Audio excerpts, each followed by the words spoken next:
Sir, emergency को 50 साल बीत चुके हैं। ये दर्द जो है आज भी लोग नहीं भुला पाए। क्या वजह थी आखिरकार, क्यों इमरजेंसी लागू की गई थी? देखिए, मुझे 50 साल पहले की वो काली रात याद है जब इंदिरा गांधी ने इमरजेंसी लगाई अपनी कुर्सी बचाने के लिए। हम सब लोग जयप्रकाश नारायण के छात्र आंदोलन का हिस्सा थे और उस रात हमें पता चला कि देश में जितने बड़े बड़े नेता थे, जयप्रकाश नारायण, मोरारजी देसाई, अटल बिहारी वाजपेयी, प्रकाश सिंह बादल, चौधरी चरण सिंह, सबको रातों रात गिरफ्तार करके अलग अलग जगह, किसी को अंबाला, किसी को रोहतक, किसी को बेंगलोर, देश भर में भेज दिया गया। यूनिवर्सिटी में हमारे लीडर थे अरुण जेटली, वो दिल्ली विश्वविद्यालय छात्र संघ के अध्यक्ष थे। उनके घर पुलिस पहुंची तो उनके फादर लॉयर थे, उन्होंने किसी तरह पुलिस को उलझाया और अरुण जी को उन्होंने पीछे के दरवाजे से निकाल दिया।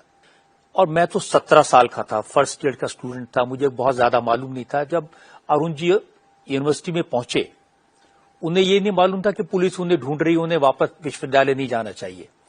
तो फिर हम लोगों ने एक जुलूस निकाला यूनिवर्सिटी में और उसमें हमने नारे लगाए, तानाशाही मुर्दाबाद।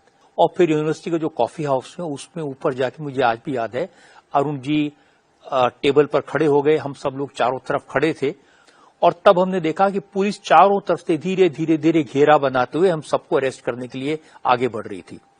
तो पुलिस स्टेशन जो एसएचओ थे वो सब लोग के दोस्त थे, उन्होंने धीरे से आके कान में कहा कि तुम लोग निकलो। तो हम लोग एक एक करके निकल गए, लेकिन अरुण जी को जिस साथी के स्कूटर पे बैठ के जाना था वो गायब हो गए। तो अरुण जी को तो पुलिस पकड़ के पहले पुलिस स्टेशन ले गई और बाद में उन्हें अंबाला जेल भेज दिया गया। रात को हमें पता चला कि सुबह अखबार नहीं आएंगे क्योंकि अखबारों की बिजली काट दी गई थी, अखबारों पर सेंसरशिप लागू कर दी गई थी, अभिव्यक्ति की आजादी को पूरी तरह कुचल दिया गया था।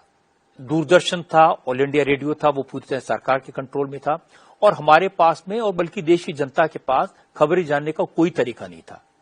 ये बीबीसी से पता चला था कि देश में इमरजेंसी लग गई है और बाद में ऑल इंडिया रेडियो पर मिसेस गांधी ने अनाउंस किया। तो 2 दिन तक तो हम लोग भी परेशान थे, कभी किसी की दुकान पर सो जाते थे, कभी किसी के घर में सो जाते थे। हमारे घर में लगातार पुलिस हमें ढूंढ रही थी। सबसे बड़ी बात यह थी कि लोगों को कुछ खबर नहीं पता चल रही थी। तो मैंने और विजय गोयल ने प्लान किया कि हम लोग एक पर्चा निकालेंगे, साइक्लोस्टाइल्ड न्यूज़पेपर जिसको हमने कहा था, उसका नाम हमने रखा मशाल। और उसके ऊपर जो साइक्लोस्टाइलिक पेपर है, उसमें मेरी हैंडराइटिंग अच्छी थी तो मैं हाथ से उस पर पूरी खबर लिखता था। मैं तो कहूंगा कि जर्नलिज्म में, पत्रकारिता में वो पहला स्टेप था जो जबरदस्ती मेरे सिर पे आके पड़ा। और फिर उस अखबार में हम लिखते थे कि सारे लीडर जेल में हैं, किसने भूख हड़ताल के, जो जो खबरें हमको मिलती थी। तो कई दिन तक वो सिलसिला जारी रहा और वो अखबार लेके हम फिर लोगों के घरों में डाल आते थे।